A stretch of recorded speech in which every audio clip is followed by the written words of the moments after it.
On your mark, get set. Let's go. I can't do it. We'll do it live. Do it live! I'll write it and we'll do it live! Mister, will you please wake up, wake up, wake up, wake up, wake up?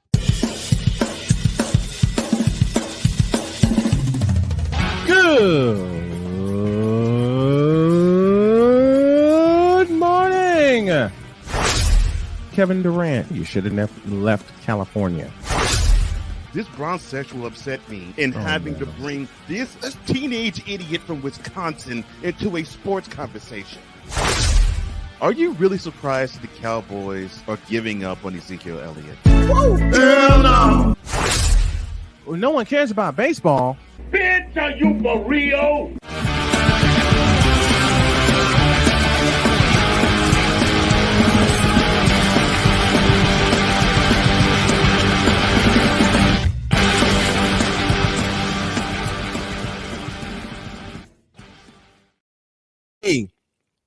That's right, I said it correctly. On a Thursday.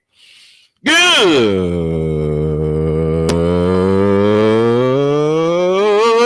morning. Welcome to the Tripped Out Thursday edition of Snowman in the Morning. Glad to have y'all with us. And we're going to get totally deets with Schedule 2 on this Thursday. As mentioned, glad to have y'all with us. We're presented by betus.com as well as Invader Coffee. How are you guys doing this morning? I'm doing absolutely fabulous. And I don't know about y'all, but I'm ready. I'm ready to roll. Let's go ahead and get this started with the Whip Around presented by Fanatics.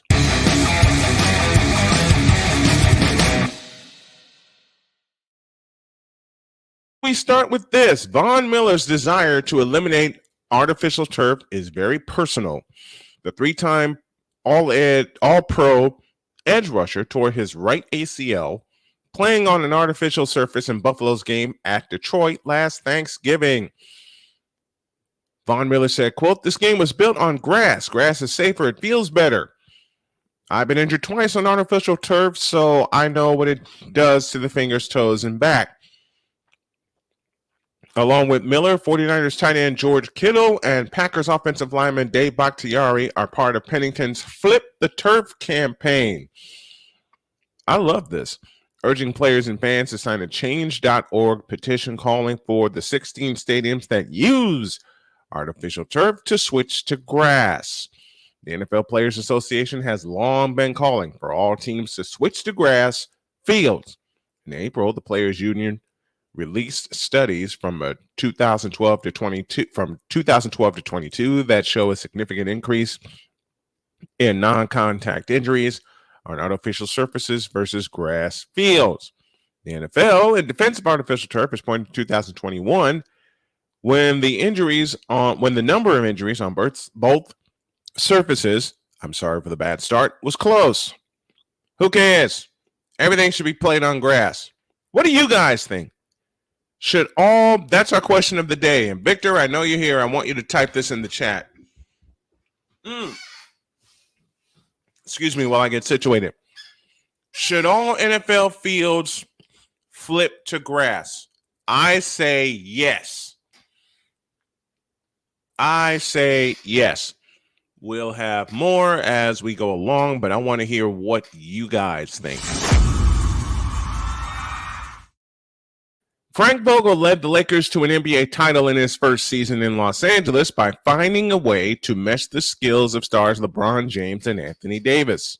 The veteran coach is now in a similar situation in the desert where he takes over a Phoenix Suns team led by stars Devin Booker and Kevin Durant. The blueprint is there. Vogel just needs to make the pieces fit. Vogel said, quote, "The first thing I can apply is direct belief. Now, because I've done it, I've been a part of it.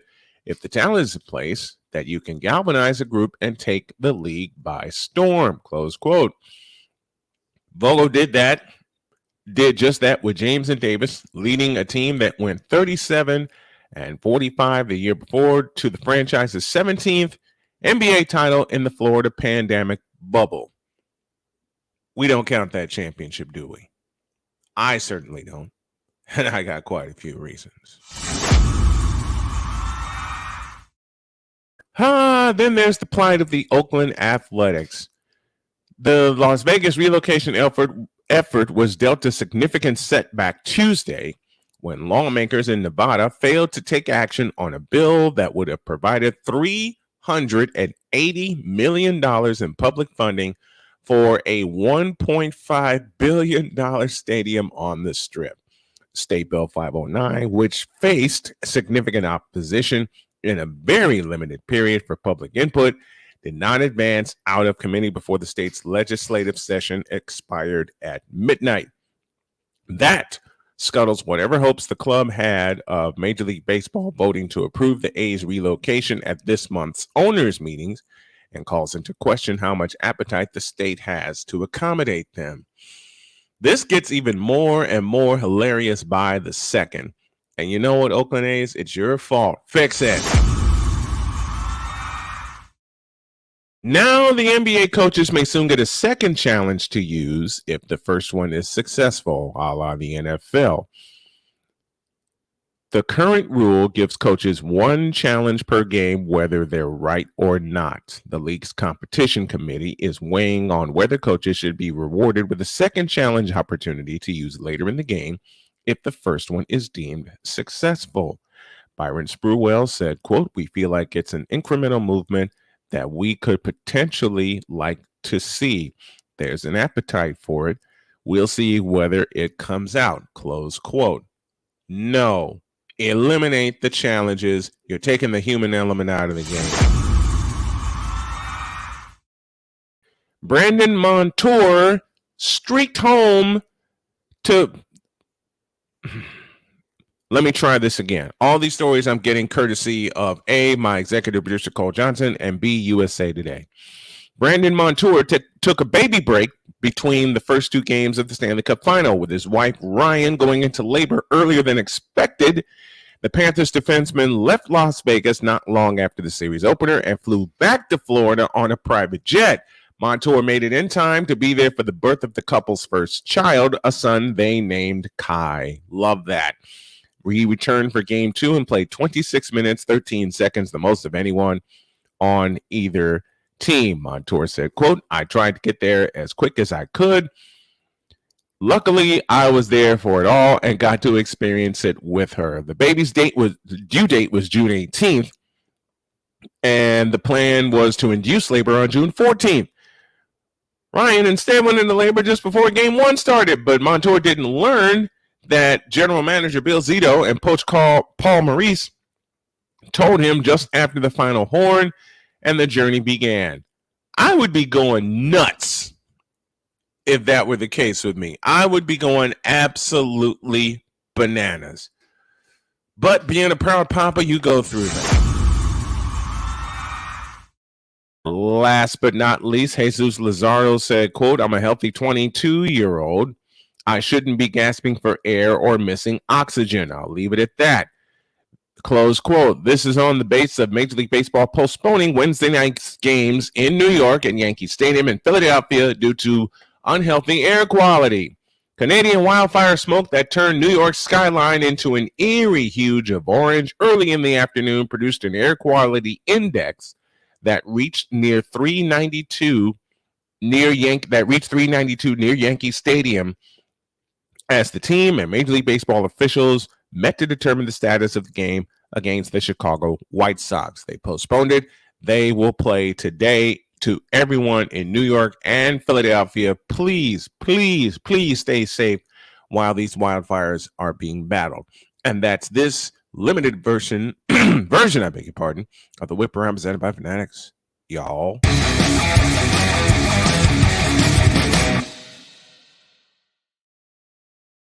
Of course, while I end that, Ryan McCarthy says this: the Minnesota Vikings have informed Dalvin Cook that he is being released. Well, it's about damn time.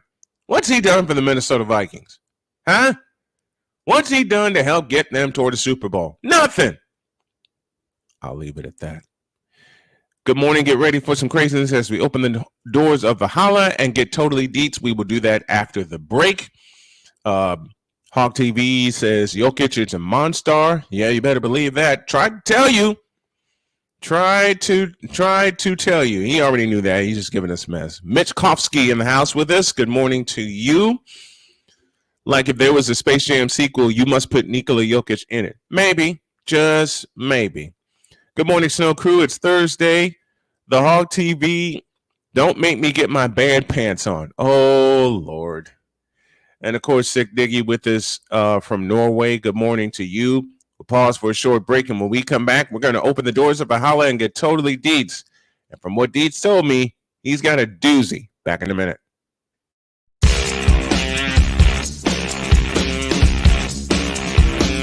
This is Snowman in the morning.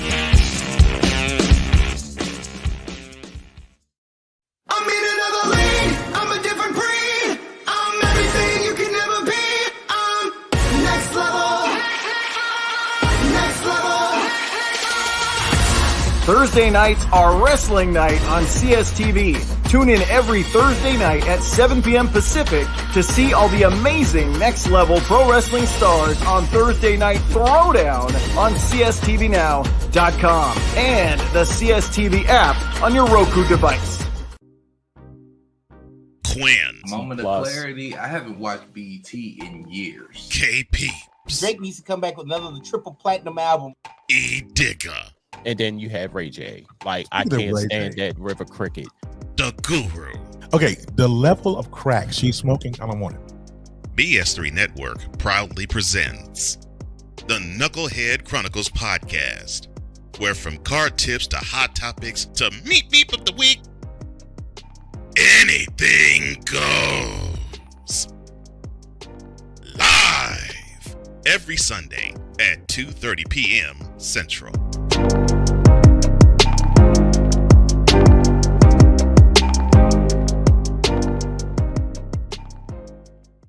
If you're the kind of person that likes to drive a lot and your car is a little bit older and out of the normal warranty, keep listening. What's going on underneath the hood of your car?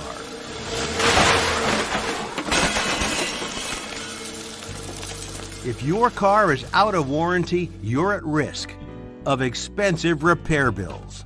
Now, for a couple of dollars a day, you can get an extended protection plan for your car. Hey, you love your car, so why not give it a little extra care? And make sure if something goes wrong, your bank account is safe.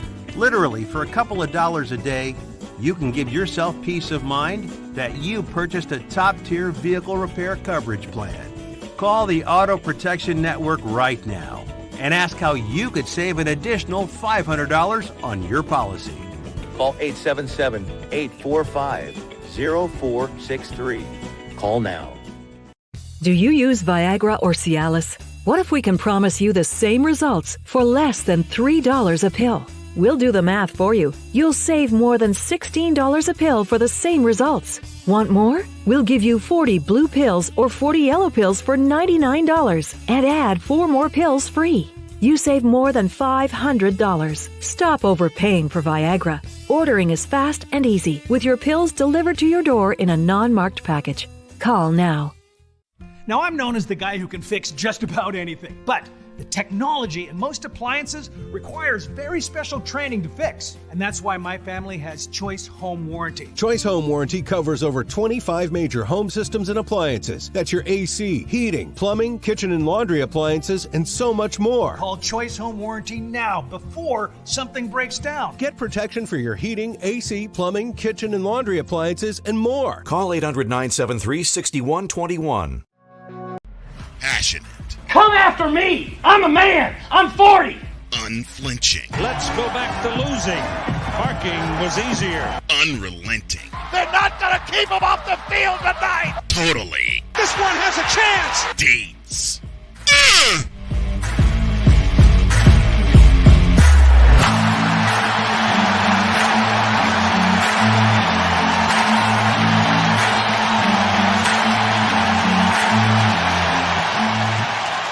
That's not just a murmur, that's a full-blown fibrillation.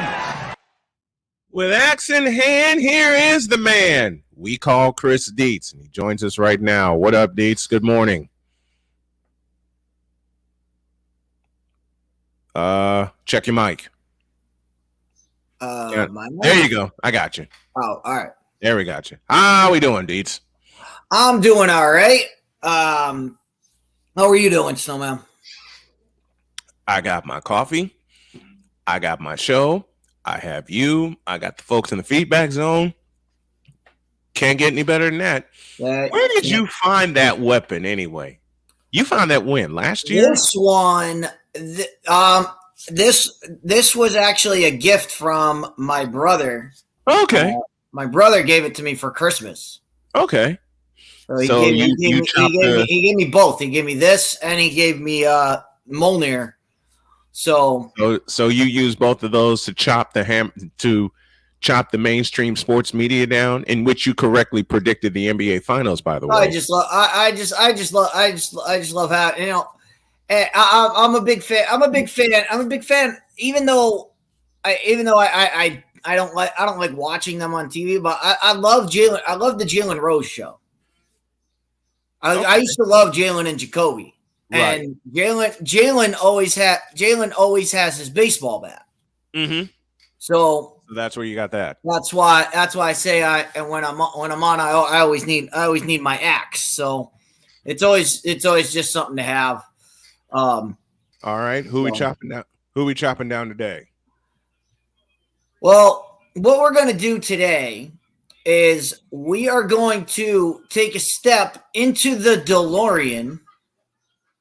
And go back to the future to yesterday, so that Wise can't say, "Oh, it's Thursday." No, we're gonna go back to Wednesday. We're gonna go back to Wednesday, but before we do, we'll do a little setup. Right. So as you know, as everybody knows, the Summer of Greatness has begun. And we kicked it off. We kicked it off live from the bar on Sunday. Mm-hmm.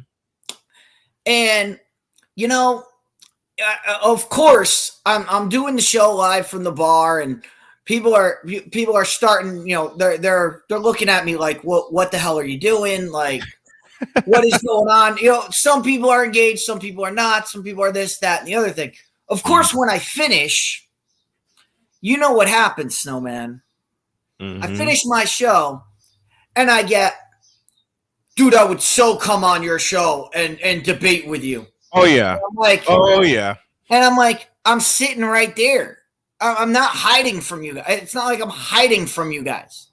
I'm sitting in the middle of the bar. I'm sitting in the middle of the bar. Like, I'm not hiding. You want to debate? Come on over. So, of course, I get all of that.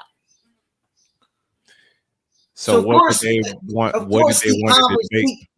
The conversation comes up of best basketball player of all time. Oh, geez, stop. So of course I make my statement of, well, you know, I was like, we've done this multiple times, but you said best. To me, best means most skilled. Yes. So that's what I tell the guy, that to me, best means most skills on a basketball court. Mm-hmm. So the guy looks at me and I say, to me, it's Kobe Bryant. Loses his mind. What? Why? Loses his mind because this is a conversation with a bronsexual. Of course, it can't be anything but LeBron James. Anything but LeBron James. No. So now you're gonna make. So now you're gonna make me pull. Now you're gonna make me pull this graphic up for you.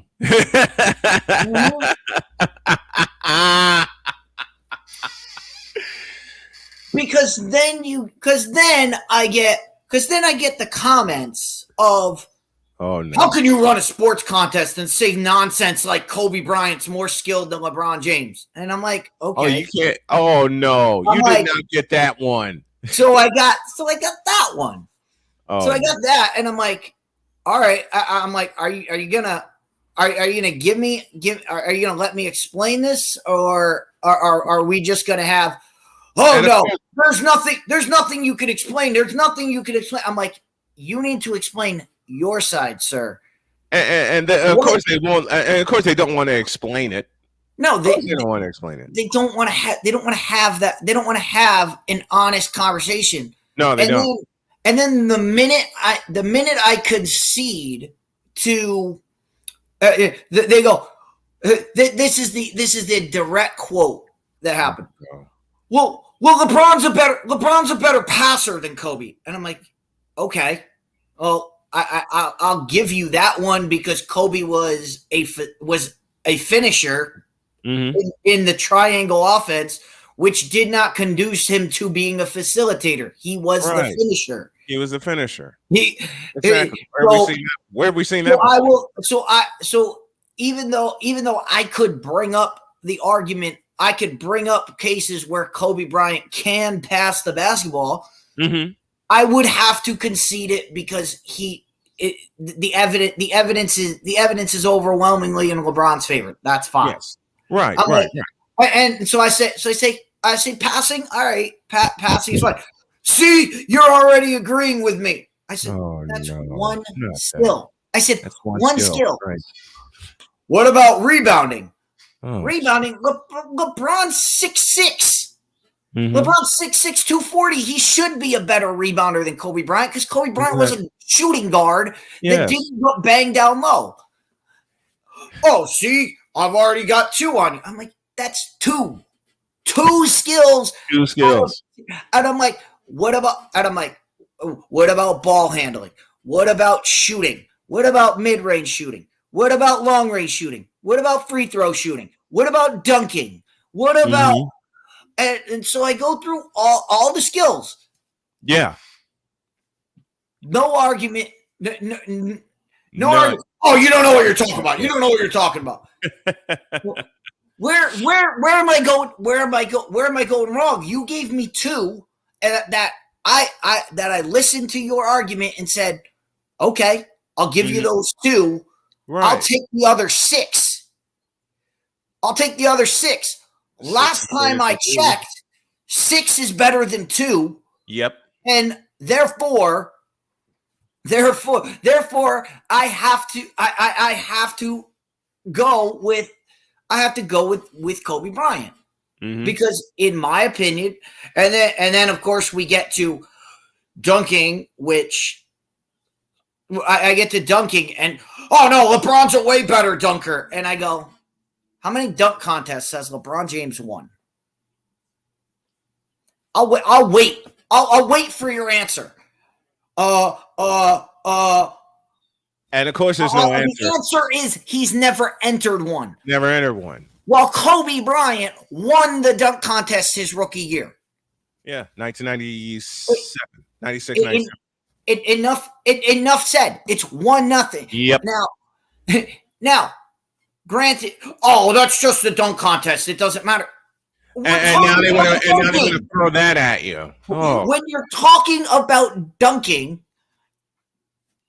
and Ryan, that's a good point. Does Kobe? I think they're tied with 4, right? Or does Kobe have 5? Kobe has 5. Kobe has 5. I didn't know how many he got after, because I know he has the 3-peat. Kobe we know he has the 3. We know he has the 3 losses in the fall. He has the loss to Detroit and the loss to Boston. 2009 and 2010 is the 2010 was a tiebreaker, and LeBron just recently got his 4th in, to use your words, the COVID Invitational.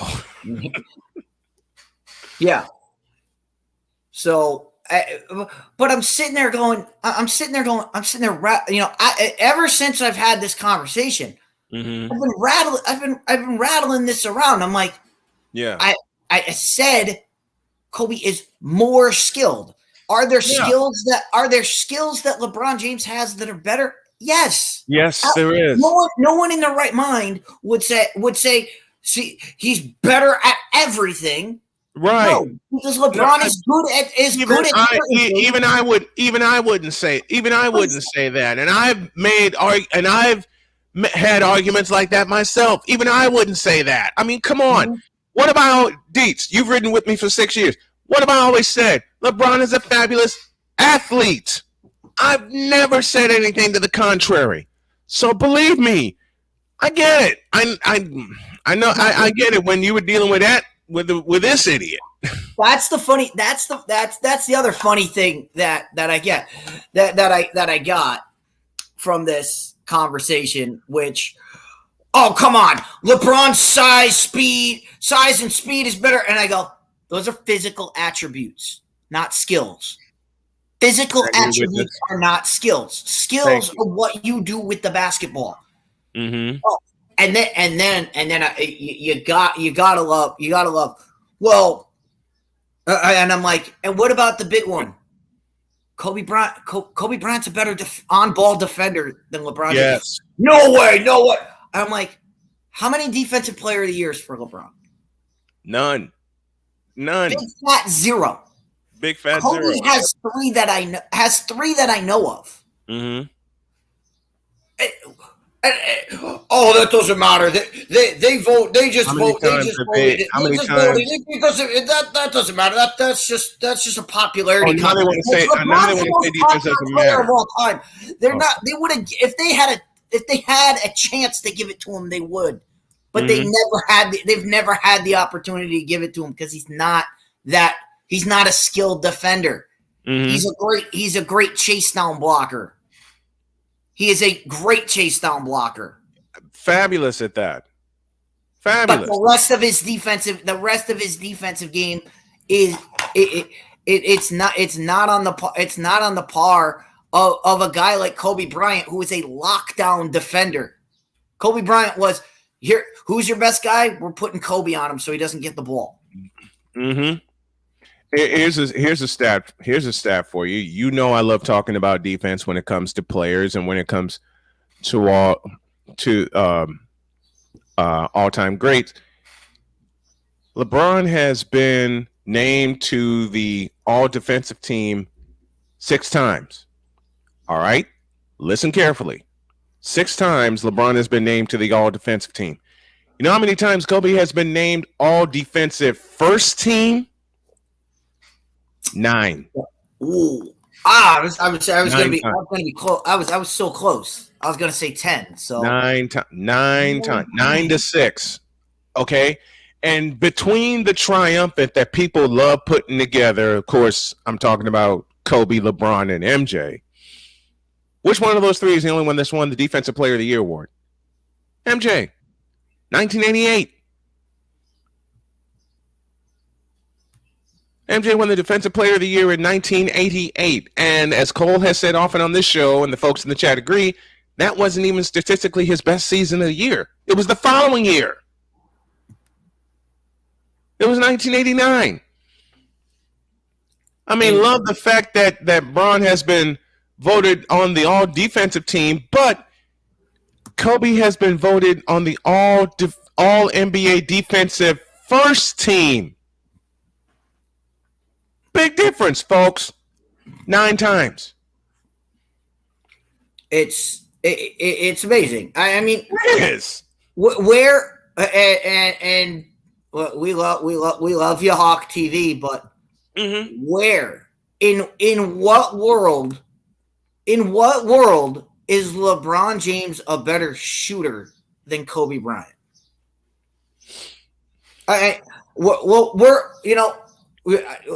Hawk, come to the show tonight because, as we said, the guy said, "How do you have a podcast and not talk about this stuff?" So we're going to talk about it on the pod. We're going to talk about it on the Fifth Down Sports Show tonight. We're going to share our screen.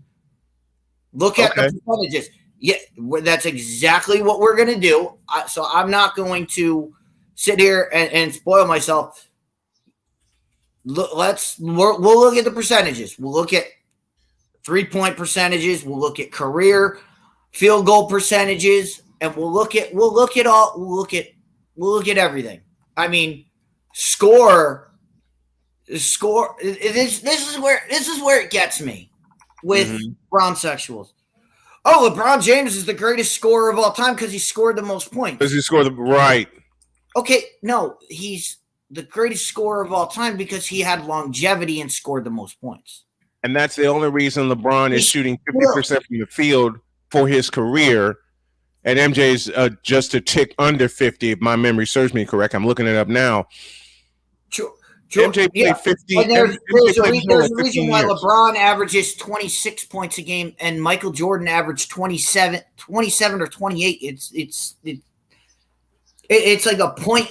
Okay. It's like a point and a half higher for the average. Here we go.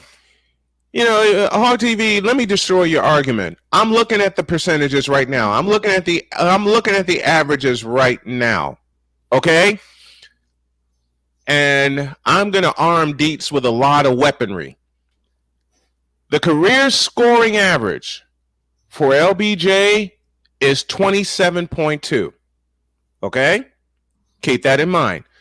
Kobe is third on this list at 25 even. And that's over a 20-year span.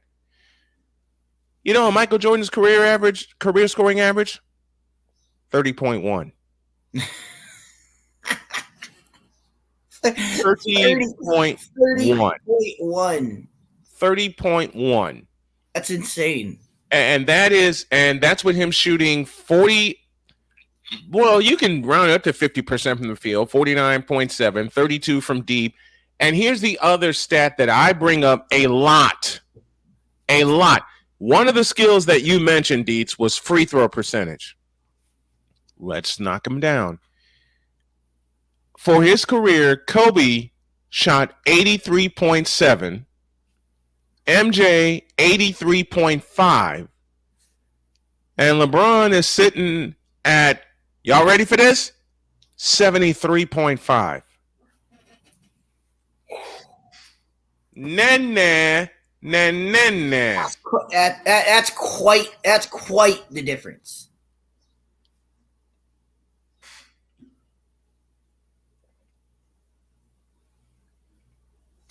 So you're talking about a full 10% points difference between LeBron and Kobe and MJ. Oh, you're talking a full 10-point difference. And like I said, I'm not going to I'm not gonna go into this. I'm not gonna go into this tonight. I'm not gonna prejudge. Right. What we're gonna do is and you guys in the chat and Snowman yourself, you tell me, am I missing what skills am I missing? You're not missing any. I have ball handling. Yep. And ball handling, there is a clear difference. And Big time Hawk TV, all I could say about LeBron James' ball handling is go watch the Dallas Mavericks series. 2011. Matter of fact, let me throw this at Dallas Mavericks series. I mean, you have to find the actual tapes because they've been scrubbed. Yeah, they have. From they tried to hide the fact that LeBron James dribbled the ball off his leg while being covered by the Bron killer JJ Barea. JJ Barea. 180 pounds soaking wet. Yes. Okay. I'll say it. I'll say it again. You know, Michael and Kobe share this distinction. You know how many times they were elected to the NBA All Defensive First Team? Each of them, Michael Jordan, Gary Payton, Kevin Garnett, and the late great Kobe Bryant, share the NBA record for NBA All Defensive First Team selections with 9. 9. And remember, MJ played only 15 seasons. So to be elected to an NBA All Defensive First Team 9 times out of 15 seasons, that's something. But then I get so I want to tell you so I want to explain to you how infuriating this conversation was. Not only is it that I'm insane that I believe Kobe Bryant is a better basketball player, and not only that, Kobe Bryant is I've said it, I stand by it. Kobe Bryant is the best, most skilled basketball player I have ever seen play basketball. And I won't even offer an argument. But I get called. But here's the funniest part. Oh, you're just biased. I'm biased. Let me repeat that. Please. Let me bring this up for a minute. There you go. A Boston Celtics fan is biased because I believe Kobe Bryant is the most skilled basketball player I've ever. A Laker. I'm biased because I think a Laker. And I was thinking about my list of best basketball players of all time. Right. Number two on that list is Kareem Abdul-Jabbar, who played for the Lakers. The third on my list is a guy by the name of Magic Johnson. A Laker. The top 3 on my list are all Lakers, but I'm biased. I'm biased by my fandom. Apparently, my fandom makes me biased to over. Oh, you just overlook them because you're a Celtics fan. Wait. Lakers are most hated rivals, but I can't deny the. I can't deny. You know, my first favorite player was Julius Erving. Okay, when I first got into basketball, and that's only because I spited my mother because she was a big-time Showtime Laker fan. All right, and then I started watching Magic and Larry Bird and MJ and Abdul-Jabbar and all those guys, and they're all fabulous. They're all fantastic to me. You know, I'm just. If you want to call me biased toward MJ, you can, because I lived in Chicago for the 13 years that he played. But I'm not going to deny the greatness of any of the other players that you mentioned. I'm not going to deny that. What gets me about bronsexuals, and yes, Wise, this is Thursday, but we're going back in time in the DeLorean. What gets me about bronsexuals is when folks like Dietz, myself, Victor, Ryan bring up points that can be backed up by stats, that can be backed up by evidence. They go right to another argument with nothing to substantiate it. Now, what I would ask, and I have the answer ready because it was asked in there. I haven't looked up the other side, but how many MVPs for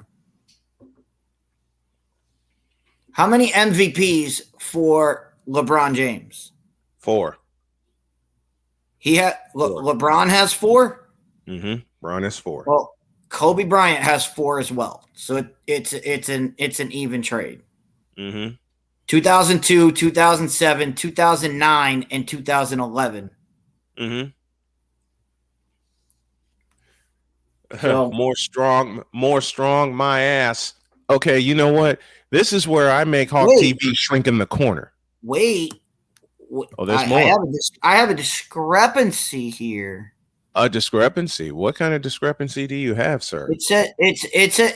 According to this list, unless LeBron's won one since 2020, since February when this one, according to this list, LeBron only has 3. You might be right. It says youngest player to ever win the award, LeBron James, is currently on 3.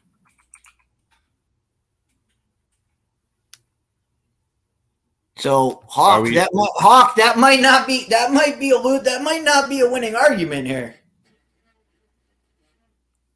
Now, like I said, we'll use our sources to. He has 4. He has 4. Okay. 2009, 2010, 2012, and 2013. Okay.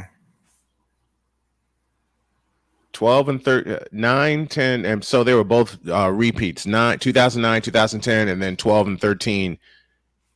He won MVPs. But the best part about all of this, the guy I love dearly, who originated wearing number 23, has got 5 MVPs.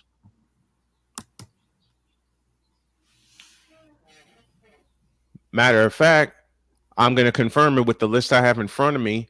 88, 91, 92, 96, and 98.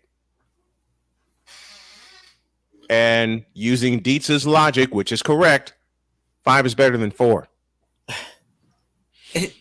And you pointed that out to me, Dietz, when you and I had a fun argument about Brady versus Montana. So I decided to take what you said to me in terms of Super Bowl championships. I decided, okay, I'm going to use that line, and remember, I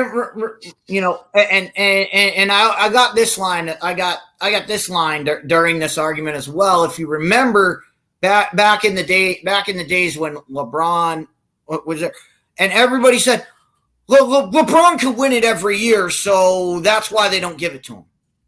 Well, you heard that too? Right? So the guy said, well, LeBron didn't win as many as he should have because they just didn't give it to him. And I'm like, says you. I'm like, what are you talking about? I can't go back in time and make them give LeBron James an MVP. All I can do is go by what is said, what we saw, and what was given out. Can I ask a question? What could have done? What they.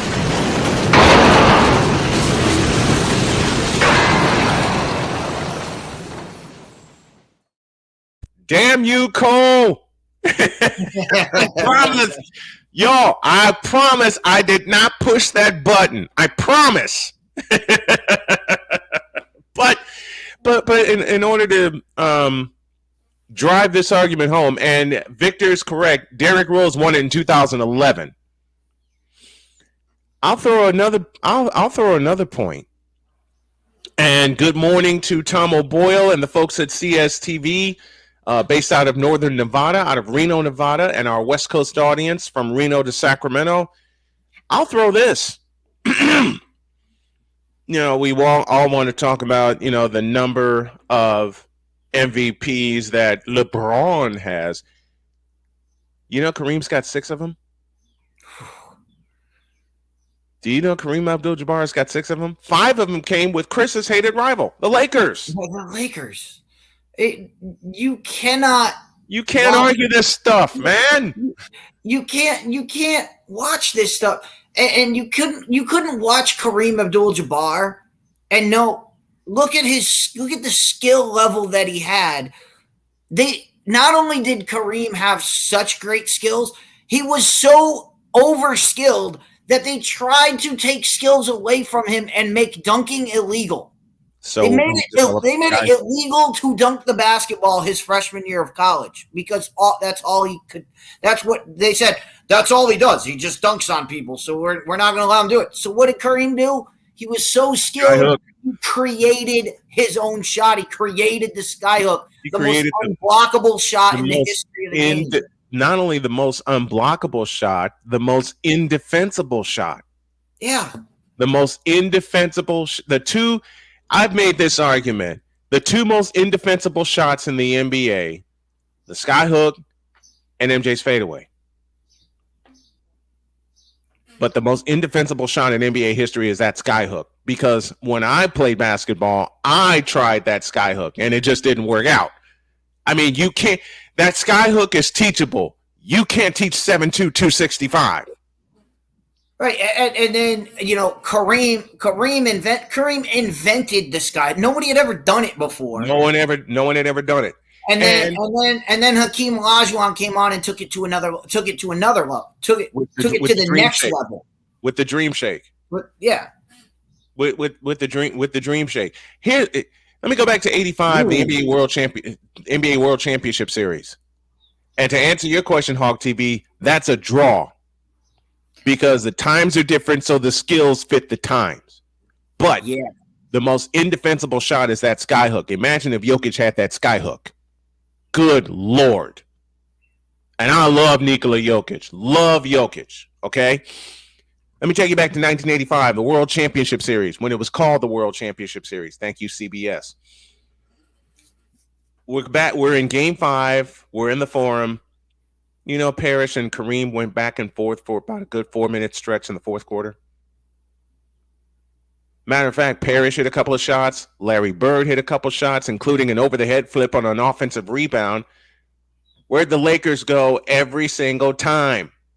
Where did the Lakers go? You can answer this question, Dees. Where'd the Lakers go every single time down the floor in the fourth quarter? Who'd they punch the ball to? Kareem Abdul-Jabbar on the block where he should be. Thank you very much. And each time where he should be. And each time they let him make the decision. They let Kareem make the decision. Am I going to beat him with the skyhook, or am I going to kick it out to somebody who can hit a jump shot? On 2 occasions, Magic hit a runner and a jump shot. James Worthy hit a jump shot, and the other times, Abdul-Jabbar took it himself. And I love Drew. I love the Showtime Lakers. Okay, my mother got me hooked on the Showtime Lakers. I miss you, Myrtle. That's my mom's name. I miss those days. But again, to answer Hawk TV's question, the times are different and the skills are different. I mean, Nikola Jokic today is the most skilled center, period. But put Jokic in Kareem's time, I say Jokic develops that skyhook and finds a way to use it. It would be close. It would be close. It would be very close between the two of them. I mean, long range would definitely go to Jokic. Yep. Ball handling would go to Jokic. But then they're both even. But in their strength. Defense is something we got. That's one that would be a toss. Would be a toss up. Would be available. You know what this would be like? This would be like Jokic versus Kareem would be like a presidential election. Yes. In the presidential election, you always have your red states and your blue states, and you can say, all right, this state is definitely going to be the Democrat. This state's definitely going to be the Republican. And there's Florida and Ohio, which are toss-up. Yes. That's what would happen with Jokic versus Kareem is you'd go through the list and say, all right, this one is definitely in this one's definitely in Kareem's corner. This one's definitely in Jokic's corner. And then you have to see where the toss-up is and where they are. And there are quite a few toss-ups. All right. And to take one shot at Hawk TV before we go quickly to a quick break. Unlike LeBron, Jokic can hit his free throws. Last night proved it. Let's go to a break. We're in the doors of Valhalla. We're in the midst of being totally deets. And when we come back, we'll take you to the top of the hour and through the second hour. Back after this. This is Snowman in the Morning.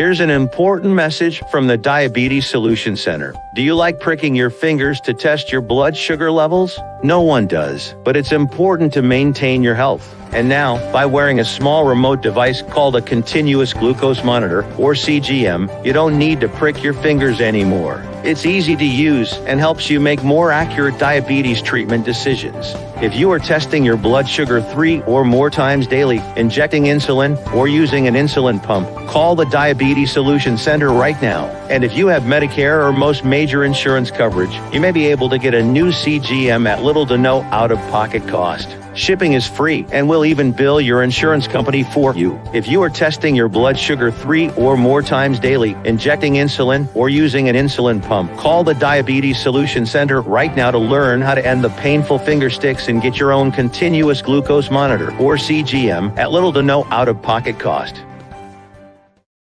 That's why we here on this platform. Marriage, a loving splendor, a daily grind. Such is the case when Damien and Jamie get together and chop it up, for marriage is real. Let's just lay it all out here. Let's just be real with it. Join this wonderful couple who keeps it real and always in love. BS3 Network proudly presents Marriage is Real, where love is the only thing that matters. Live every Tuesday at 8:30 Central.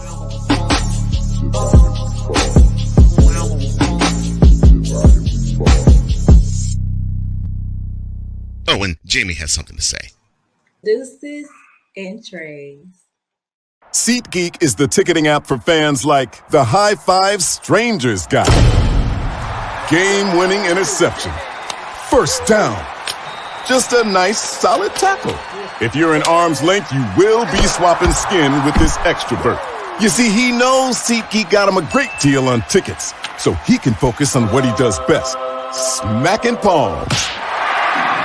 SeatGeek handles the tickets to sports, concerts, and more, so fans can fan. The original Think Drink is back. Level up with proven ingredients formulated to crush your competition. No gimmicks, no jitters, no messing around. Just high-potency results that keep you moving day or night. There's a new nerd in town, and we came to play. Nerd Focus. Smarter than energy. 'Cause we take this job so serious. 'Cause we take this job so serious. The f*** is that? Sorry, pardon me. My apologies.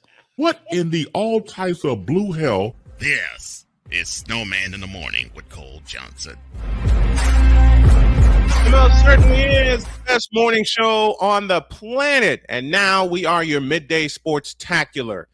It is Snowman in the Morning with Cole Johnson, as we're inside of being totally deets. Y'all want to check out something great? Check this channel out here. The struggle is real to be awesome. That is Sertoba Media with my brother Sensei Drew, who y'all will see tomorrow at high noon.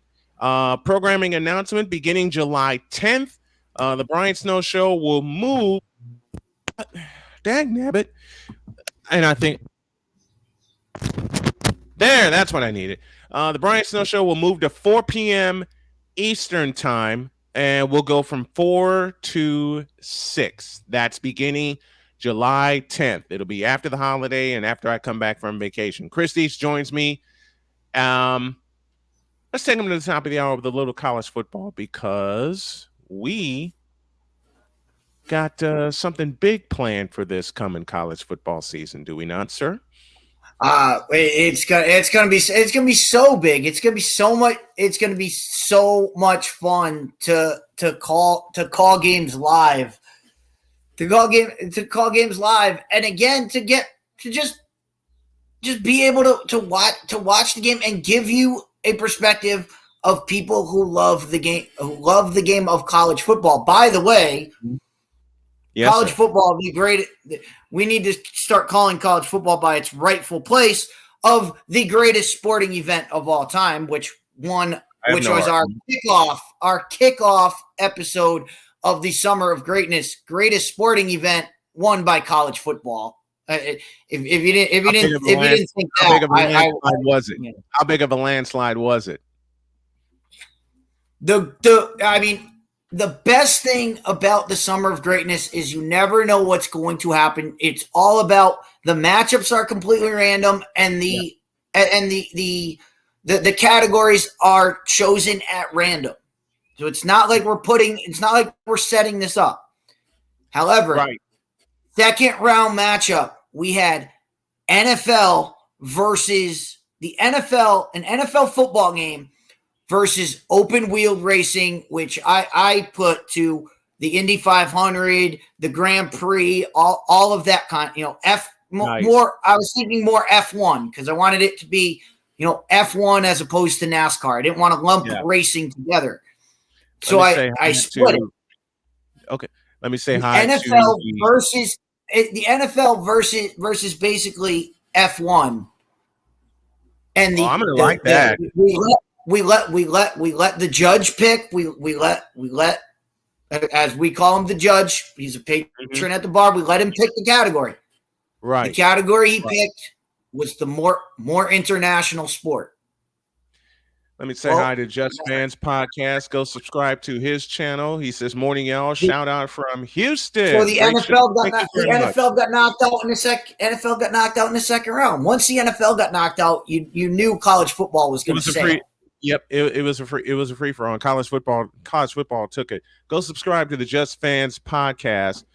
He's coming to us from Houston. So a shout to them. Subscribe to his channel, and y'all subscribe to this one. Snowman Multimedia is the target that you're looking for.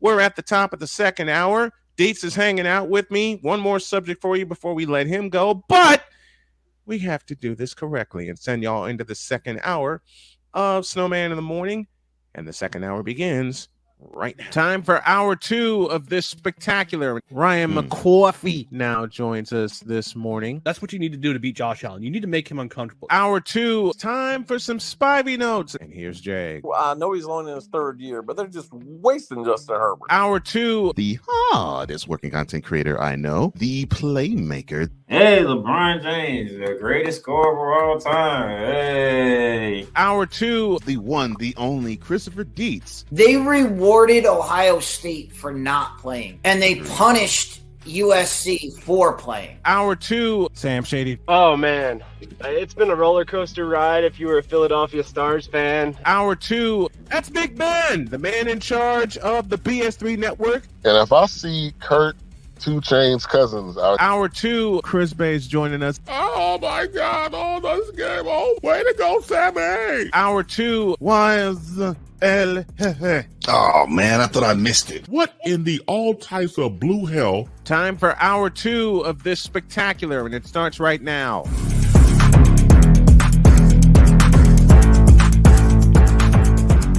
1 minute after the hour for hour 2. Dietz hanging with us as we give y'all a preview of what we're going to do for college football season. I'm going to have Dietz pick all the matchups with the times and everything. We're going to get an advanced schedule together as fast as we can. But we're going to give y'all college football coverage the way it's supposed to be. The way it's supposed to be. Let me just leave it right there. The way it's supposed to be. Not like how these other networks are doing it. We're giving it to you from a fan's perspective.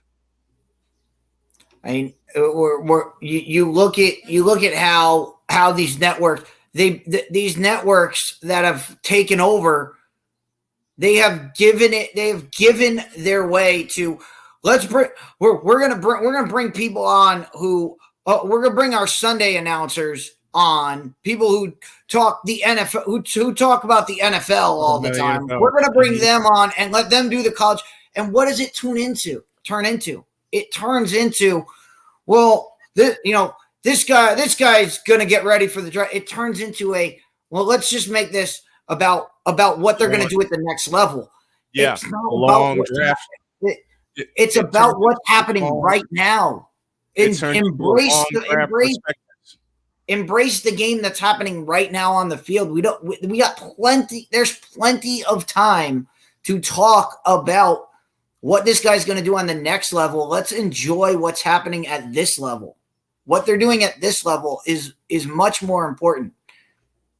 I think how I know how we can send you out of here and onto your day. And this is the question right here, courtesy of Victor Locke, as he's well known. Here's a question: what is the one thing that Cole created that had gotten you in trouble? You don't know the one thing that has gotten me in trouble. And I can play what has gotten Victor in trouble. And it's this. This moment of bronze sexual stupidity is brought to you by Hooked on Bronix. When you start talking like an idiotic bronze sexual, Hooked on Bronix can set you right. Call 1-800-YO-KANG. Real LJPM. Now approve all this. And I will admit that's gotten me in trouble too, as I've told this story on the air, and I'll tell it here for a great laugh. Wife and I were reading like a little marriage quiz, and the first question was, what is one thing that your partner says a lot? Now, I can't repeat the answer I gave for my wife here on the airwaves. I can't do it. But I can repeat the answer that she gave before I even completed the question. So I started reading the question, and out her mouth comes bronze sexual before I even completed it. My daughter was laughing at that mess. And my daughter does not like sports at all. And you know what, Victor, you're right. You know what's one thing that Cole created that got Victor in trouble? It's marred by Wise's words of, "Oh man, I thought I missed it." Of course, we're talking about Uncle Foot or Uncle Lori.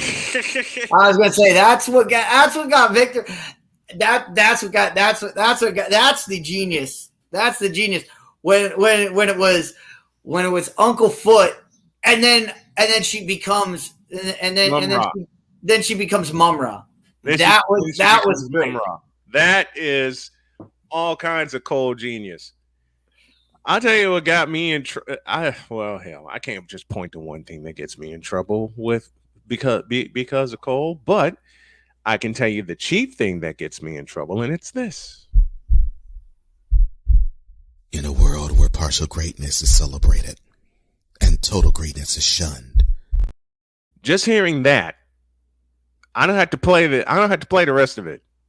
That gets me in trouble because I'm often told by everybody, look, it ain't Wednesday. And you know, Wise is the chief one for saying that aloud. I'm like, look, it's not Wednesday. And he would often say, don't do it. And Ryan says, I'm still dead next to the beaches of North Carolina. My spirit may still be around, but my body is currently in the Outer Banks. After that morning, Ryan was on vacation. He joined us from vacation. I mistakenly recited the chant. Of course, that's from the cartoon Thundercats. I recited the chant that brings Mum-Ra to life, and all you hear Ryan McCarthy say is dead, and we come back from playing it, and you see Ryan just out like this. I still gotta go. I still gotta go. I think number one, the genius of Cole is to take what somebody said. When Chris Bass created Stupid University.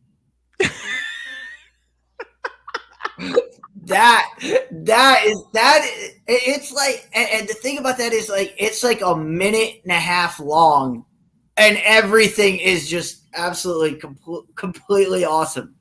Here's the genius that he took a Chris Bass rant and turned it into this. So I realized that I think even though it's not advertised, right, there has to be a place for stupid people. We don't know because we're not stupid, so we don't know anything about it, like a secret club society. Oh my gosh. So I come to the conclusion that he graduated from SU, Stupid University. Yeah, all the stupid ass letters that go along with graduating high honors of being stupid. I can't do no more, man. Vámonos, dominos, vámonos. Stupid University, where everyone graduates magna stupid. He had to give it the John Houseman voice. He had to give it the John Houseman voice. What gets me in trouble on Wednesdays is when I could be in the middle of the rant of all rants, and then Cole would push a button, and then this pops up. Ray Ray Center will not be televised at this time, so that we can bring to you the following special presentation from LJPN. The first time I did that, I voiced it, and it just comes back. It comes back to me, and you hear Cole evilly in the background, and I said, the following is a special presentation of LJPN. And then you just hear Cole go, oh, yes, it is. And I'm already cracking up because a second later, this was unearthed.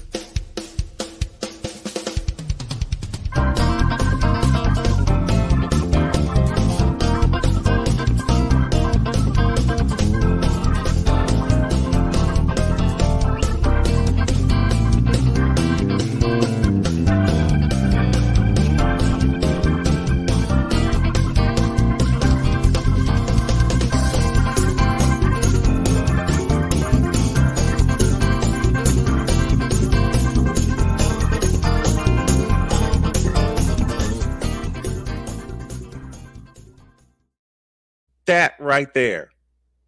Because the first time I played that, I played that for Jody. She walked out laughing.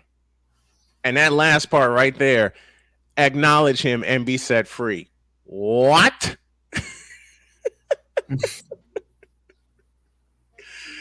More of the genius of Cole Johnson. And when the LJPN started to take off, someone in the chat said something about this. LJPN is sponsored by HoFacts. Before she hoe, and you gotta know, tell her to show me the HoFacts.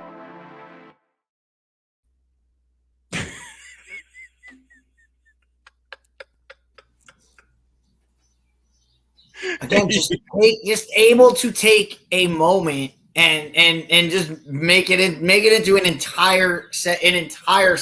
That is the genius.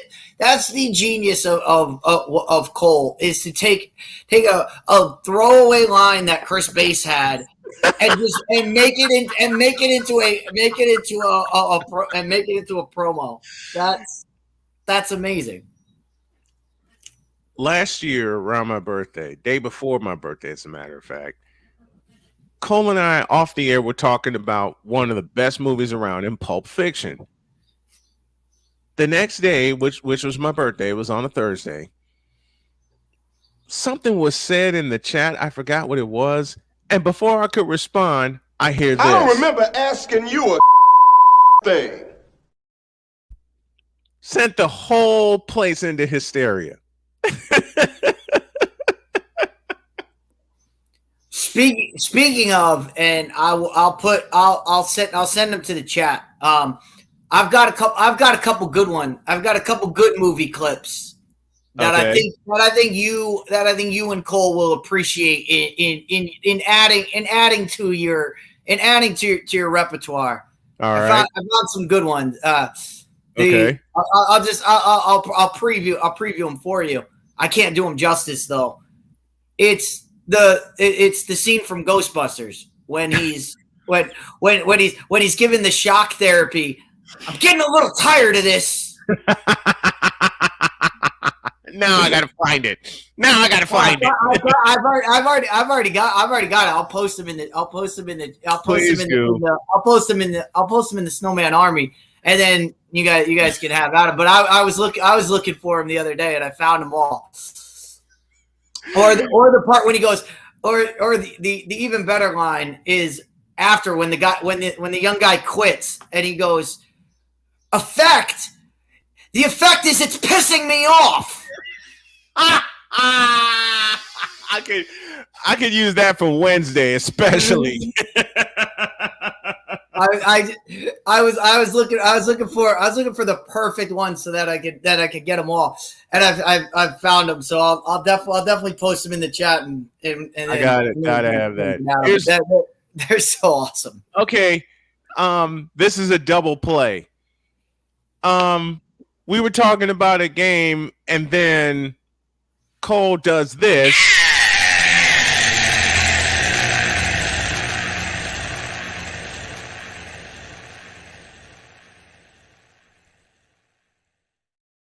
And in the immortal words of the legendary Marv Albert, which leads to this. 'Cause we take this job so serious. The is that?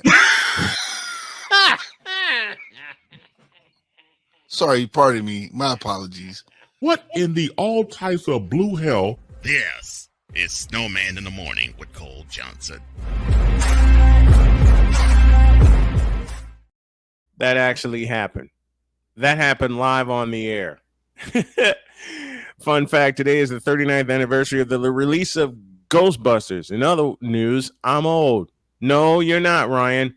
I'm old. I'm going to be 51 next month. I don't mind one bit. I'm as old as that movie Ghostbusters. I don't even have to watch the movie anymore.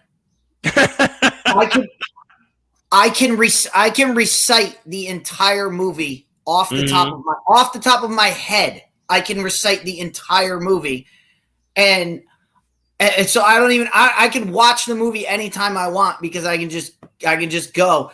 I can do well. I always say this. I can recite 99% of Ghostbusters and Ghostbusters 2. The entire both movies.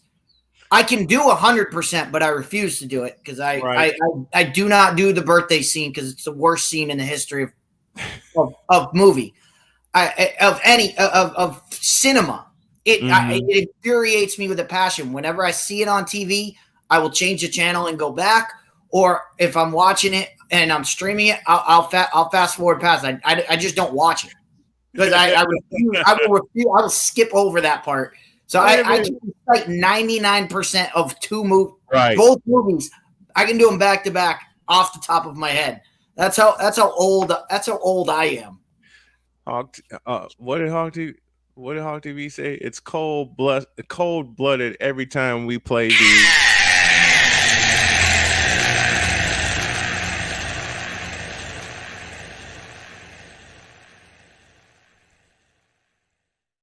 And then I decided to cut one of my own off of a LeBron rant. You fool!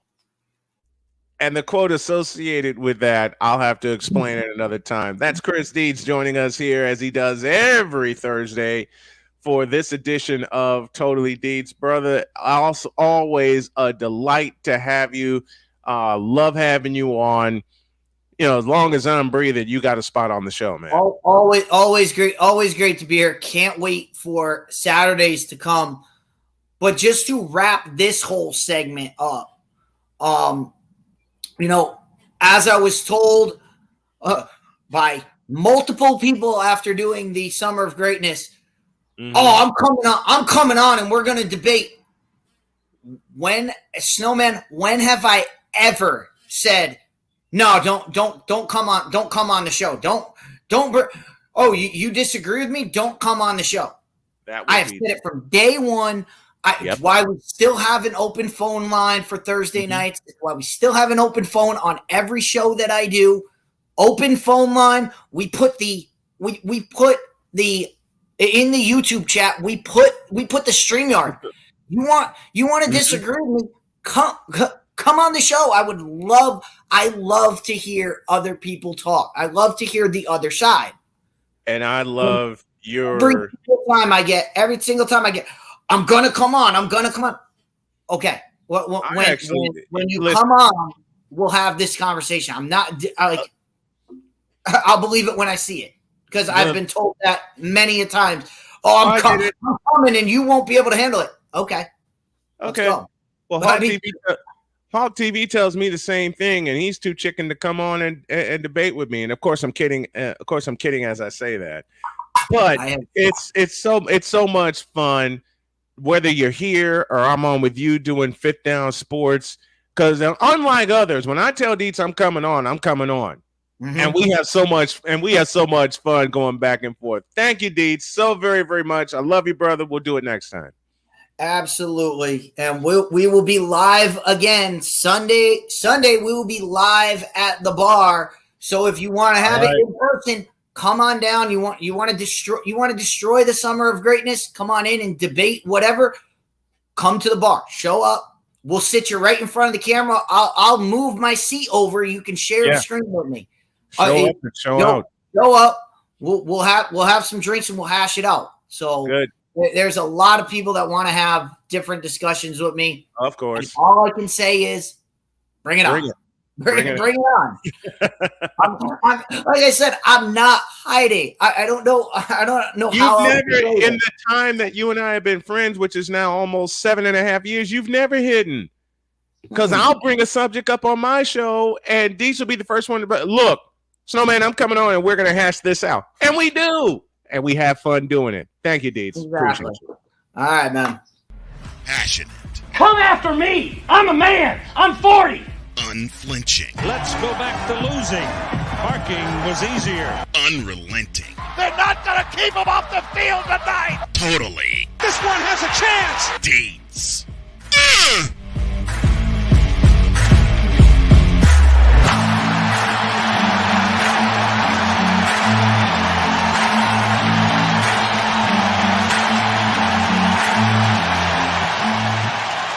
That's not just a murmur, that's a full-blown fibrillation.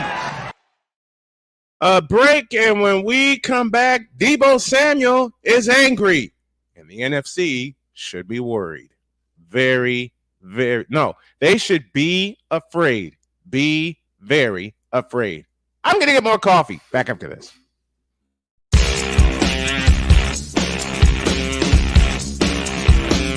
This is Snowman in the Morning. I'm in another lane, I'm a different breed. I'm everything you can never be. I'm next level. Next level. Thursday nights are wrestling night on CSTV. Tune in every Thursday night at 7 p.m. Pacific to see all the amazing Next Level Pro Wrestling stars on Thursday Night Throwdown on CSTVNow.com and the CSTV app on your Roku device. Quinn. Moment of clarity. I haven't watched BET in years. KP. Drake needs to come back with another triple platinum album. E Digger. And then you have Ray J. Like, I can't stand that River Cricket. The Guru. Okay, the level of crack she's smoking, I don't want it. BS3 Network proudly presents the Knucklehead Chronicles podcast, where from car tips to hot topics to meat beep of the week, anything goes. Live every Sunday at 2:30 p.m. Central.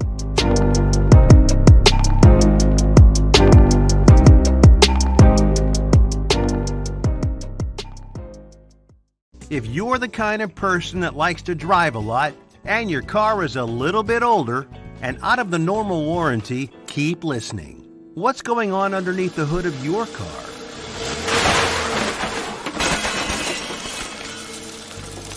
If your car is out of warranty, you're at risk of expensive repair bills.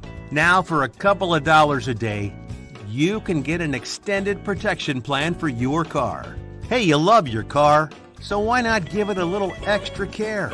And make sure if something goes wrong, your bank account is safe. Literally, for a couple of dollars a day, you can give yourself peace of mind that you purchased a top-tier vehicle repair coverage plan.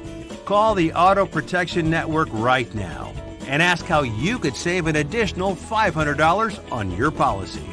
Call 877-845-0463. Call now. Do you use Viagra or Cialis? What if we can promise you the same results for less than $3 a pill? We'll do the math for you. You'll save more than $16 a pill for the same results. Want more? We'll give you 40 blue pills or 40 yellow pills for $99 and add 4 more pills free. You save more than $500. Stop overpaying for Viagra. Ordering is fast and easy with your pills delivered to your door in a non-marked package. Call now. The following is a public service announcement from Wise El Jefe. Boston. This has been a public service announcement from Wise El Jefe. 'Cause we take this job so serious. The f*** is that? Sorry, pardon me. My apologies. What in the all types of blue hell? This is Snowman in the Morning with Cole Johnson. And now, ladies and gentlemen, we welcome the Element God, the man in charge of Go Sports with a Z. Fabulous program, by the way. The one and only Cole Johnson joins us. How are you, my man? Great to have you as always. Oh, thank you. Not the Element God. Oh, Lord. Hey, you started it, and I have a bonus. Victor Locke joins us, a.k.a. Vicala. Good morning, my man. Good morning, Snowman. What's up, Vicala? What's up, man? How you doing, Mr. Cole Johnson? Mr. Cole Sports. By the way, amazing show yesterday. Indeed. Victor. And look, before you continue, Victor, yes. man, look, thank you for showing love to Cole Sports. Thank you for showing love to Mentality, man. I totally appreciate you and your support, man. Thank you. Hey, you guys are putting out award-winning content. I'm going to follow. Hey, much appreciated. Victor's been with me since I was at Chicago State, getting my footing there. And one of the first things Victor told me when I was handed a 2-hour show, I was handed a 2-hour slot. Mm-hmm. And it was only supposed to be weekly. Nope. I got yanked aside by John Kalidas, and he said, 5 days a week. And it was after a Monday. It was after Monday. Yeah. Mm-hmm. And John yanked me aside and said, what are you doing the rest of the week? Nothing unless I have to go. You're on 5 days a week. Huh? Yeah. Because originally we were just only doing Tuesdays. Yes. We were only doing Tuesdays, and it was 120 minutes. John said, no. I need you 5 days a week. I marched right into the computer lab where Victor was. I playfully drug him by his neck, and I said, we got to talk, and we have to talk now. And, of course, Victor responds, and I know I'm being playful, Victor. Victor responds with, what you mean? That is it. That's a new thing. I told Snowman on the Brand Snow Show that when I had conversations with those people we talk on Wednesdays, yes,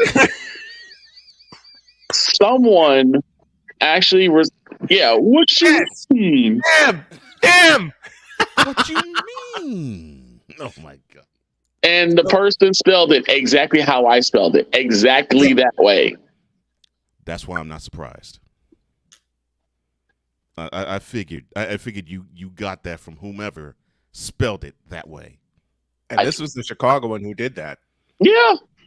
This is the Chicagoan who did that. Like it's like what, the WATCHUM with a whole lot of E's in. Yes. Yes. It was WATCHUMEEN.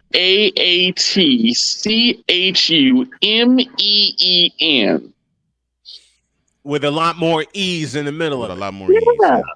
With a lot more E's in the middle of it. What you mean, Lord? What you mean? And the way Victor says it, I'm gonna have to make it a soundbite now. What you mean? And of course, when they do it, the nerves pop out, the teeth go like this, and what you mean? I gotta ask something, Cole, because I was just thinking about the adults of the week. Yeah. Do we need to give Kyrita some Tampax or something, because this man's on a perpetual period all the time. You know, we need to give Kyrita Herbal Tea, aka the Woke People's Champion, aka Uncle AWOL. What else did Cole come up with? Rebel Without a Pause. No, Rebel Without a Pause. Excuse me. Rebel Without a Pause. And I assisted with that one. And then my favorite that Victor came, that Victor came up with, Kyrita Pinkett Smith. Pinkett Smith. It's just It's an every award. time It's he's an on award the winner. virtual period, he's mad about everything. Everything. And I'm like, what is the matter with you? Sounds Yeah, like I'm LeBron, yo. but we're not. Hey, sounds like LeBron, but we're not going to say that aloud, are I'm we? like, dude, you really are a black Israelite. Oh, I didn't mean to say that on air. My bad. Well, I will say about LeBron. LeBron tends to let some things roll off his back. He does get a little in his feelings in some cases, but there are times where he has been called out and he's ignored it, let it go. Kyrita, anytime you even speak her name, it's almost like he even says Kyrita. Kyrita. Wait, it's not Kyrie anymore. It's Unky Woke. Right there. Good one. That's a good That's one. Ryan. That's a Ryan special there. I Unky, like that. Not Unky uncle, Woke. folks. Unky. That's a five. That's my sweet little Donna. That's my sweet little Donna's word. Unky Woke. Unky Woke. And you know, if my baby girl were here, God love you, Donna, she would say it in just that way and put the eyes behind it. And I try so hard not to laugh. I don't understand how someone can be that sensitive and play such a contact sport like basketball. I don't understand how that's possible. I got a few names on that list, but I'm not going to say them aloud. I mean, Kevin Durant's getting there because every time someone said something about him, he has to open his mouth. Kwame Brown, same thing. Which is why Kevin Durant ran his punk ass out of California, and he should have never left. Durant has opened his mouth and about 10 other Twitter accounts. See, and what was the clip you put in for me, Cole, at the top of the show? Should have never left California. They should have left Northern California. Should have never left Northern California. But all right, people got in his ear, and it was like, and then number 7 happened, and what did he do? Yeah. In 3 years in Brooklyn, rings. what did nothing? But you, that wasn't because of you. That was because of the team. Why don't you go to another team? And be the reason why you won a ring. And he's been struggling ever since. Isn't it supposed to be because of a team? They let Kevin be because of a team. They let Kevin Durant cook in Golden State for 3 years. He didn't have to worry about anything. You know how, Cole, you always point out the best we saw in Miami is when Pat Riley put a foot. Best of LeBron that we saw was in Miami when Pat Riley put a foot in his ass and said, "I do the GMs." And you said it. You said it yesterday. Yeah, I do the GM stuff. You play ball. Get the hell out of my office. Yeah, and LeBron, all LeBron had to concern himself with was just playing ball. That was Kevin Durant when he signed with Golden State. LeBron ever had. And and Golden State, that was the best 3 years Durant ever had. And we saw the best, and I'll borrow your statement, Mr. Johnson. That was the best we saw of Kevin Durant when he was just allowed to play basketball. But he didn't want or need to be the captain of the team. Was he the leading scorer for those 3 years? Of course. Yes. And I've gotten a meeting argument back then about, well, Durant's the leader of the team. I'm like, no, he's not. Between being the best player on the team and being the leader of it. The leader of that team is obviously Stephen Curry. It's Stephen Curry. And if you think about it, the leaders of the team are the Splash Brothers. That's what they were drafted for. Yeah. The leader of the team is Steph Curry. The leaders are the Splash Brothers. All Kevin Durant had to do was play basketball. That's it. Was he the leading scorer on the team? Every single year. Every single year. And that was by choice. And I don't mean by Durant's choice. I mean by Curry's choice. Because he's like, look, I know I can get my points. I could score. But we'll be better off if you similar conversation, but probably in a little less terse fashion that Wade had with LeBron after 2011. It's like, look, dude, I know this is my team, but you're the best player on the team. You got to pull this wagon and be the lead scorer of the team. And they didn't have to say that much to Kevin. All Steph did was look at Durant and say, "This be you." And that's why I said it was less terse. It was like, be you, dude. And Steve Kerr figured it out. Steve Kerr figured it out. Speaking of figuring it out, when a wide receiver who is one of the most versatile players on the team says he had an awful year in every aspect, every other team in the NFC should be afraid. Well, I'm gonna tell you right now. Whenever I think of Deebo Samuel, I think that when he comes out next year, he should ride a bike. He should ride a bike and have that classic Friday song when Deebo start riding over. You read my mind. And thank you to the great Chisel Adonis for working that clip in every time he talks about Deebo on his wrap-ups. They're like, oh, here comes Deebo. Who? Deebo. That's all you need to hear. Deebo sounds very much like a bully, kind of like how Deebo is in Friday. He's got that bully mentality in him. He should. Now listen to these numbers, folks. The versatile wideout tally: 56 catches, 632 receiving yards, 2 touchdown catches. Couple that with 232 rushing yards and 3 rushing touchdowns last year. And it was his worst season statistically since 2020 when he only played in 7 games. Yeah. He watched tape with Kyle Shanahan. How afraid, and I'll start with Cole on this. How afraid should the remainder, let's just start in the NFC West. How afraid should the other teams in the NFC West be when you hear a statement like that from one of the most versatile players on one of the most versatile teams in the league? When you have a talented player, it doesn't matter what position, especially football, it doesn't matter what position. If you have a talented player, look at himself and say, dog, man, I was trash. If he says this, not if the coaches bring it to him, not if the head coach says it to him, not if his position coach says it to him, or his of his position side coach says it to him. If he says this himself, that's a dangerous thing, because what's the phrase that Ray Lewis said, and I love it. Yeah, I remember it now. When I think he had one of those types of years, although he didn't ever take off years, but I think he had probably a year that he did not like. And I would probably say that year was 99. That he wasn't himself. And he just wasn't himself. Right before the 2000 season, I think this is when he said it. He said, quote, I am pissed off for greatness. Because close quote. I'll complete the quote. Because if you're not pissed off for greatness, that means you're okay with being mediocre. And Deebo Samuel is not okay with being mediocre. And that's nor a is dangerous sign. And nor is this 49ers team. Yeah. They're not satisfied with just getting to the NFC Championship. And I've said this all offseason, even with the quarterback situation, which a lot of people think is in peril right now, but I've had a chance to watch a few videos and I say otherwise.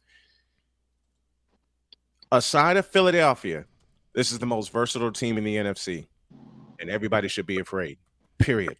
And there isn't a team in the NFC West that can touch the 49ers now. And that is with what Deebo Samuel put forth last year. You know what that reminds me of? It reminds me of, and both Kobe and Mike used to do this, when they lost or when they turned in like a bad stat line or a bad game, they would circle the date for the next time they played that team. Oh yeah. Just train. They would go all in, so that when they played that team last time, I mean, the most terrifying thing that Mike would say to his opponents is, "I'm gonna see y'all next time." You know, that brings back something from 1989, and Sam Smith, who, Victor, you're very familiar with, as am I, covered the Bulls for many years for the Chicago Tribune. When they played the Cleveland Cavaliers in '89 in the first round, there were 3 pundits, Sam Smith being one. One said that the Cavs will sweep them. The second says the Cavs will beat them in 4, and then Sam Smith says that the Cavs will beat the Bulls in 5. Before Game 5, he went to the guy who said the Cavs will win in 3 and said, we took care of you. Went to the guy who said the Cavs will win in 4 and said, we took care of you. And he looks right into Sam Smith's eyes and says, and today we take care of you. Yeah. It is terrifying when a player admits that they did not have a good year and then dedicate their offseason to get even better. To get even better. When Michael looked at Sam Smith and says, "And today we take care of you," Sam Smith's reaction had to have been, Oh, hell no! What monster did I unearth? And as far as like how scared should the NFC West be, as a Cowboys fan, I'm just glad we're not part of the NFC West. We got our own problems to deal with. Well, y'all got to see us anyway in week 5. We probably are, yeah. And this has been, well, the last couple of years, the 49ers have gotten off to horridly slow starts. Horrid. Yeah. Especially after last year where they lost in a monsoon game against the Bears. Yes. Well, that was week 1. That was week 1. And then we got obliterated by Kansas City. But then the turnaround happened when we went to Los Angeles and beat the hell out of them. And you brought that up because the first thing you said is, what if the 49ers run the table? Run the table. I didn't put it in the form of a question. After we got beat down by Kansas City, I sat in front of this microphone and I said, we will run the rest of the table. Now, I have admitted several 100,000 times over, part of that was fandom talking. But I knew the potential of this team. And when the Rams, I think you probably thought too that they figured, okay, we measured up against a team that is considered a Super Bowl caliber team, and we actually hung with them for 3 quarters. Yeah, in the Kansas City Chiefs, and then the fourth quarter they just put us in our place. In the fourth quarter, yeah. So they put us in our place. I think you also said it from the standpoint of, okay, I think this team is giving the 49ers confidence that they actually can, if they can hang with the Chiefs, they could beat just about anybody. Because we pulled within 28-23 with about 14 minutes left in the game, and then Patrick Mahomes was Patrick Mahomes. Yeah. And I knew that game would be a measuring stick because the Chiefs are always in the Super Bowl conversation, as they should be. Yes. The most versatile team in the AFC is the Kansas City Chiefs. Yeah. And you just quarterback in Mahomes. And I'm not surprised that the Chiefs did to us what they did to us in the fourth quarter. When you are challenged by a bunch of, thank you, Vince Scully, for this, the late, great Vince Scully for this. If you're challenged by a bunch of upstarts, you either put them in their place or they're going to run past you. But when we went to Los Angeles and the Rams saw us, they had to be thinking, oh, hell no. And that's when the breakout of Christian McCaffrey happened. And go ahead. You're dealing with a very quarterback who's come into his own to becoming an elite quarterback in Patrick Mahomes. Yes. I mean, it is scary that he did all this damage and he just arrived in his prime. Yeah. Imagine a healthy matchup between Patrick Mahomes and Brock Purdy. There will be it'll be 1992 all over, and I know I'm putting the cart before the horse. I know that, but it would feel like it would be 1992 all over again in Candlestick Park. Why am I bringing that year up? Jim Kelly versus Steve Young. 49ers and the Bills, and not one punt in the game. Not one punt in the game. There was not one punt in that game, and it wasn't because it was bad defense either. No, the defenses were great. The offenses were greater. Offenses were better. Yeah. And the only thing that decided that game was a missed 40-yard field goal attempt by Mike Kofer. With 51 seconds left, that would have tied the game. That's the only thing that decided it. Well, I know we'll be facing the Niners in week 5, so we'll just take our beating early. But we will give as much as we can. We will give as much as we can because we're not going to just lay down. How did you know what I was going to say? Because we're dealing with the Dallas Cowboys and the 49ers and a very angry Deebo Samuel from what I've heard. Yeah, he's pissed off for greatness. Just like everyone, and I want to thank Wise for this. And I'll infuse a little bit of Ray. I have to. Wise and the rest of y'all see greatness within me. And thank you, Cole, for that word. I hate you for that word, but thank you for that word. Greatness. Listen, it's your fault. Oh Lord, here we go. This is false stuff. Lord. Don't you even try it. I think all you guys are. You know dadgum well it's your fault. And yes, I said fault, not fault. I think all you guys are destined for greatness. And it's something that in the last couple of days of the random musings, you too. And if y'all hadn't had a chance to check out the random musings, I will have those up today. These will be the last 3 weeks where the Brian Snow Show will air at 2. We're going to move to 4 beginning July 10th, and each show is going to be a couple of hours. But man, Victor checked in yesterday and went off. Yes, on what, sir? He went. In fact, 2 days in a row, Victor checked in. Matter of fact, was it? I think it was Monday. It was Monday. It was Monday because I was here in the studio. It was Monday, and Victor texted me. I got to tell this story. Victor texted me, and he said, "If you don't do anything else for me, do this. Name it. Give me a link to today's show." Huh? Now, Victor never makes this request of me. Ever. Oh. Because he told me, look, I'm in the background and I'll act a fool when you're on the air. Victor requested of me on Monday morning. He said, you are sending me a link today. Oh, hell. And as soon as Victor sent me, Victor sent me that, I'm thinking, oh, hell no. And I knew Victor was going to go completely off. Sending me a link today. Oh, man. He said, send me a link today. And Victor was not playing. If y'all caught Debo's reaction after that great touchdown catch against the Rams, when he kept saying, stop playing with me. Mm-hmm. That was Victor on Monday. Stop playing with me. I think it's because I understand Debo Samuel's sentiment. You know, a lot of true Cowboys fans are pissed off for greatness. We want to see the Cowboys be great. We want to see the Cowboys going back to being America's team. But unfortunately, we are continuously drowned out by the moronic Republic of Cowboys Nation. Which was the subject of that full hour. I have to put the video up today. The subject of that Cowboys fandom. It's gotten to the point where they make it so hard.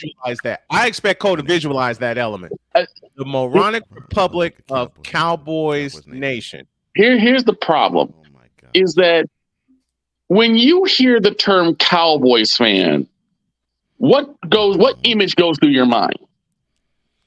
Tom Landry. Oh my gosh, I could see no fan. I could see fan. Fan. A mixture of bronze section. Fans. It literally. It's like I see a sea of fans, and I'm wearing glasses that has nothing but blue shade. Right. Oh, you mean the fans that showed up? You mean the fans that were in the new Texas Stadium after the Niners beat them after Dak Prescott messed up? And they are all to a man and woman saying, we are Super Bowl bound. Like for example, exactly. I had a conversation with Cowboy fan. I'm sorry. Apologies in advance. And Cowboys fan took it upon himself yesterday when the Madden 24 cover was out. Oh, and you say, wait a minute. So that wasn't a Cowboy that was on it. It was Josh Allen. It was Josh Allen. It was, yes. Yeah. This Cowboys fan said, quote, it's official. The next Super Bowl will be the Bills versus the Cowboys. Close quote. I'll be right back. How do you figure that? And that typifies Cowboys fan to me. But see, that's the problem. That's the problem. Is that when you think of Cowboys fan, you think of someone who's delusional, who is insane and arrogant, and it's like that's not the majority of Cowboys fans. The majority of Cowboys fans are very critical, logical people. But we are being once again overrun by the idiocy. You've been overrun of the Republic. So what had to happen now is that the true Cowboys fans army needs to rise up, unite, and say, "Shut up." Our team is not good right now. I think it was 2018. So I was interviewed by a woman who was a huge Cowboys fan. Okay. And then I made it known and made it clear that I'm like, look, I'm not a Cowboys fan. And of course, she, this is a black woman, but she feigned the anger and said, "How dare you have the nerve to say that you can't stand the Cowboys? Why is it that you can't stand my team?" And so then I just went through the litany. I said, "Look, I'm now in Nashville, and I know there's some Cowboys fans there, and they're respectful. I was in the military, and I was in North Carolina. Met some Cowboys fans. They were respectful. I mean, and I know other places where I've seen Cowboys fans. They're respectful. Heck, even in the podcast game, there's many Cowboys fans that was respectful. Where I lived in Houston, the Cowboys fans were not. Yeah. And because of that, I have always had a disdain, not for the whole Cowboys fandom, but for the obsessive nature of many of them. Yeah. Because it's as if every time they would see that helmet, that silver helmet with the blue star on it, it could be 15 minutes after they lose the last game of the season or a playoff game, they will say, "We're going to the Super Bowl next year." Yeah. And you sit there and you want and that type of exasperation just felt. Imagine you're a Cowboys fan and you're listening to that and you're like, these are the people I share a fandom with. Right. These are the people that I have to share a fandom with, because these are the same people who will sit there and see that blue star and say, "Yep, we're going to the Super Bowl next year." Mm-hmm. Yeah. And you're thinking, we lost half the players that got us to at least the division round last year. Mm-hmm. What are we going to? But did I miss anything important? No. Butterfly, everyone glad wants that you're here, man. From That's Austin, he says true. everyone wants to hear the Super Bowl. Good to hear That's from you, true. That's Butterfly. fair. Good to hear from you. I'm a Texas fan. I want my Texas to be in the Super Bowl, but I know they are not good enough to make it there. That's where I was going. That's where I was going. Like, don't get it wrong. I didn't mean to hijack you. No, it's okay. Don't get it wrong. I want the Cowboys to be amazing. I want them to go and beat everybody and get to Super Bowl. I would love that. Mm-hmm. But from a critical standpoint, what weapons do we have that's going to get us there? Did you say critical? He said critical. I'm sorry, Victor. To my friend of 23 years, did you say critical? I said critical. Critically speaking, do we have the weapons? Do we have the philosophy? Do we have, you're like this, Cole, the mentality to get us to the Super Bowl? I love that. And Bishop, the answer is no. Sing it, Bishop. Hell no. To the no, no, no. Hell to the no. Hell to the no. To the no, no, no. Also, take consideration that they said everyone. And I love this comment right here. Cowboy fans can have hope. What else do we have? Sounds like a lot of Cup fans I know. Exactamundo. Yes, everyone wants their team to go Super Bowl, but everyone knows their team doesn't have it to get there. Let me look at this from Cole's standpoint. 2019 was the best chance the Texans had to get there when they led the second seeded Chiefs, eventual Super Bowl champs, the eventual Super Bowl champions, 24 to nothing in their building. 16 minutes of game action. 16 for all the. And I got to call a spade for all the dumbasses that don't understand when I say 16 minutes. 16 minutes of game action.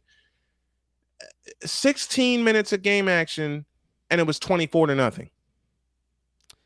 And they go into what is wrong with that picture? And then they go into halftime with the deficit, trailing. So I'm like, you could have turned off the television. And I did, because I actually, and I've told you this because I think I was on the phone with you. I think I mean, I was doing a food run, and I left when they were 21-0. Yes. So I missed the field goal, and so I was in the car and I was listening to the game. I was like, "Oh, they kicked the field goal." Then, of course, the Chiefs they scored their touchdown. Then they scored another, and I'm sorry, before that, the 24-7, the 24-7 lead. So they have fourth down. They do a fake punt, and when they had to get when they had to get 3 full yards instead of 3 inches. When I heard the words "it's a fake," I screamed at the top of my lungs, "You idiots!" That was before the Chiefs stopped them. Because I was like, "They're not going to do anything." You're basically saying we don't have what it takes to beat you straight up. We have to rely on tricks, and then you play that hand, and then that gave the Chiefs all the momentum, and then this tidal wave happened, and the game was over. They ran out of fireworks. Unanswered points later. I'm like, jeez. They ran out of fireworks. They ran out of fireworks at Arrowhead Stadium. So Butterfly, I'm not saying that you shouldn't have hope. Right. That's great. Right. Hope is one thing, but being objective about what your team's chances are is another. And that's the thing. It's okay to say we want our team to go. Like, I love it if Cowboys fans said, "Yeah, we want to go to Super Bowl," but to say that we will go to the Super Bowl, we will be there. We will win it. We will get 6 rings. And you have a team with your own division that just simply is better than they are. Yeah, you can't really say that. It's not putting the Cowboys down. That's basically saying that's how good the Eagles are. We have 3 teams that are better than us now. Because Giants got better, and the Commanders can get better. Yeah, the Commanders can get better. I think we still may have something on them. The Giants are better, far and away. Yeah, and the Eagles are probably going to end up making a repeat to the NFC Championship. And here's the point that y'all have said, I have said, and will continue to say, and Butterfly just said it in the chat. They need a more consistent quarterback because Dak ain't it. Thank you. Well, thank you, Butterfly. We've been saying this for the longest, and so has Mr. Vickala. I said it off. I said it off air. I will say it on air. I don't know how Wise is going to take it, but I would personally invite Dak Prescott to tune into Mentality every week. You said that yesterday. Do him some good. He said that Monday, and I was rolling. It would do him some good because you guys are 2 of the most mentally strong individuals I've ever had the pleasure of knowing. And if anything, Dak needs some type of person that can mold him into being a more mentally tough individual, because every time he hits adversity, he crumbles, he falls, he shrinks. Good luck finding that individual that will help him. And that's all I got to say. That is something, I don't care what team you're on, that is something you do not want your quarterback to have in a trait. Have him in the biggest moment. Have him mentally not be available in the biggest moment. That is not what you want your quarterback to have. I mean, we leave you with this. We leave you with this. I had many a conversation with Cowboy fan, Victor not included, that after we beat them in the divisional playoff, open it, please. I'll just say open it. Oh boy. And people thought I was BSing what you're about to say takes place. Quote. Y'all got lucky behind a rookie. Watch when we meet you next year. Close quote. And how many minutes was that between when Ezekiel Elliott got run over by Greenlaw and when that statement was said? Precisely 7 minutes. We don't have the right to say that right now, guys. Precisely 7 minutes after that happened. Raphael Chassin catching us on the back end. Don't take long. That just hurt my head. That really hurt my head. Imagine how I felt. Victor, imagine how I felt. And I'm not a Cowboy fan. I know, but it's like, as a Cowboy fan, you're just saying, like, just shut up right now. Please. Yeah. We just took a massive L, and you're making it worse by crying about it. And that's all they do. That's all they do. That And I was game was wondering, like, unfair. Or yeah. I was like, Gerald should have like some type of like good rapport with someone like a Troy Aikman. I mean, I would love to see Troy Aikman try to mentor Dak. Good luck with that. Good luck. He knows what to do. He knows how to play the game. He knows how to win championships. Wouldn't that be someone that you would try to get in Dak's camp, in Dak's corner, and say, "Hey, you need to tighten up"? You would think. He's been to a place 4 times that Prescott hasn't been to once, and that's an NFC Championship game. So yeah, you would think. I don't understand. The only one that Troy lost was at Candlestick Park. Yeah. Mm-hmm. Good gracious. Do y'all get it? No. Otherwise, we wouldn't be having this conversation. You're right about that. Right. You're right about that. All right, let's get on out of here. Thank you, Victor. Thank you, everyone that was in the chat with us. Thank you, man. Have a great day. God bless. Remember to make your next move your best move. And always remember, if your dreams don't scare you, they're simply not big enough. Dream big, do bigger. Brian Snow Show at 2 p.m. And who knows, we may have some more random musings. We're out of here. See you tomorrow. Thanks, everybody.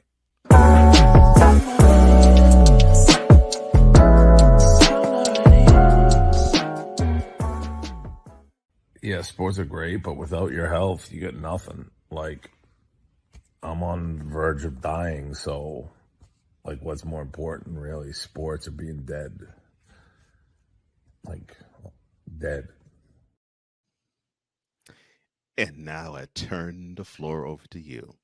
What is there to gain from posting a video while supposedly under a fever?